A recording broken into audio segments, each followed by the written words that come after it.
Hello दोस्तों, मेरा नाम विनोद है। मेरी उम्र अभी 24 वर्ष है। मैं आप सभी को अपनी सच्ची और हार्ट टचिंग लव स्टोरी कहानी के माध्यम से सुनाने जा रहा हूं। तो आइए मैं आप सभी को अपनी सच्ची प्रेम कहानी बिना किसी बात के देरी किए बिना सुनाने जा रहा हूं। एक समय की बात है जब मैं कक्षा 12वीं में पढ़ता था। तब मैं दिखने में बहुत हैंडसम दिखता था, जिसके कारण मेरे कॉलेज की बहुत सारी लड़कियां मुझसे पूछा करती थी कि तुम मेरे बॉयफ्रेंड बनोगे। लेकिन मुझे मेरे कॉलेज में कोई भी लड़की उतना पसंद नहीं आती थी, इसलिए मैं सभी को मना कर दिया करता था। लेकिन एक दिन जब मैं कॉलेज में पढ़ने के लिए जा रहा था, तभी रास्ते में मुझे एक गोरी और पतली कमर वाली रोली नाम की एक लड़की दिखाई पड़ी, जो मुझे बहुत ज़्यादा पसंद आई। लेकिन मुझे पता नहीं था कि वह कहाँ की है। मैं वहाँ से अपने कॉलेज की ओर पढ़ने के लिए चला गया। जब मैं अपने कॉलेज पहुँचा तो देखा कि वही लड़की जो कॉलेज आते वक्त रास्ते में मिली थी, वह लड़की मेरे कॉलेज में न्यू एडमिशन के लिए आई हुई थी। सबसे ज़्यादा खुशी मुझे तब हुई जब पता चला कि वो लड़की मेरे ही क्लास में पढ़ने आएगी, जिसे मैं रोज़ देखूंगा। अब हम रोज़ पढ़ने आते थे। रोली मुझे बहुत अच्छी लगती थी।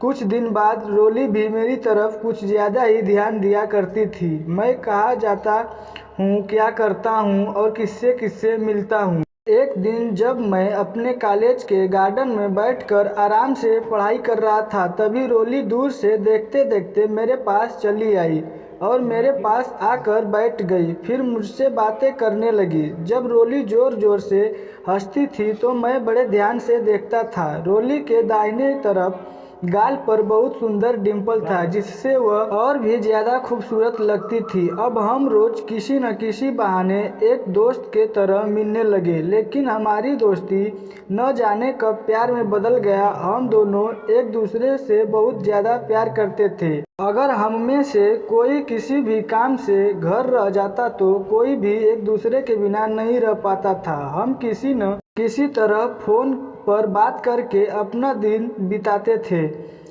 मैं और रोली प्यार करने से पहले कुछ भी नहीं सोचा था, लेकिन एक बार प्यार हो जाने के बाद हमारा प्यार बहते पानी की तरह आगे बढ़ता गया। मैं और रोली अपनी शादी करने का फैसला भी खुद हम दोनों ने कर लिया था।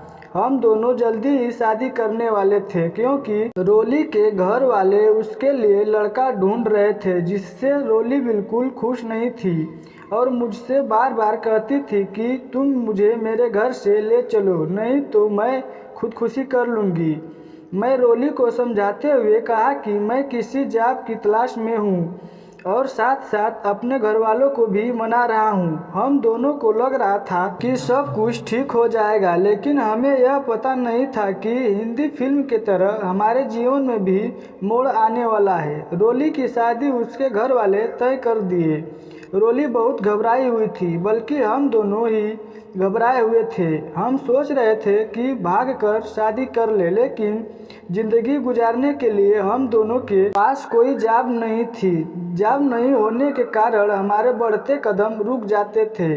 हम दोनों अपने अपने घर में भी अपने प्यार के बारे में बताया था, लेकिन उसका कोई फ़ायदा नहीं था, क्योंकि रोली के घर वाले अमीर और पैसे वाले थे, जिसके कारण मेरे सारे प्यार भरे कोशिश जाती हैसियत और बेरोजगारी के वजह से सब मिट्टी में मिल गई। वक्त बहुत तेजी से निकल रहा था। हम दोनों ने प्यार तो कर लिया था, लेकिन उसके आगे की बात नहीं सोची थी। यही शायद सबके साथ होता है। प्यार के रास्ते पर निकल जाने के बाद आखिरकार शादी की बात आ ही जाती है। लेकिन मैं कभी अपने भविष्य तो कभी परिवार की इज्जत के बारे में चिंता करता रहता था, लेकिन कुछ भी नहीं हुआ। आखिरकार रोली के शादी वाला दिन आ ही गया। रोली शादी वाले पूरा दिन मेरे साथ गांव के एक मंदिर में बिताया। वह बहुत रो रही थी और बार बार कह रही थी कि मैं तुम्हारे बिना मर जाऊंगी। उधर उसके घर वाले खोज रहे थे, लेकिन रोली वहां से अपने घर जाने को तैयार नहीं थी। मैं किसी प्रकार से रोली को मनाते हुए कहा कि मैं उसे उसके शादी के बाद भी प्यार करता रहूँगा। रोली किसी तरह से मान गई और अपने घर चली गई। अब हम एक दूसरे से दूर हो गए।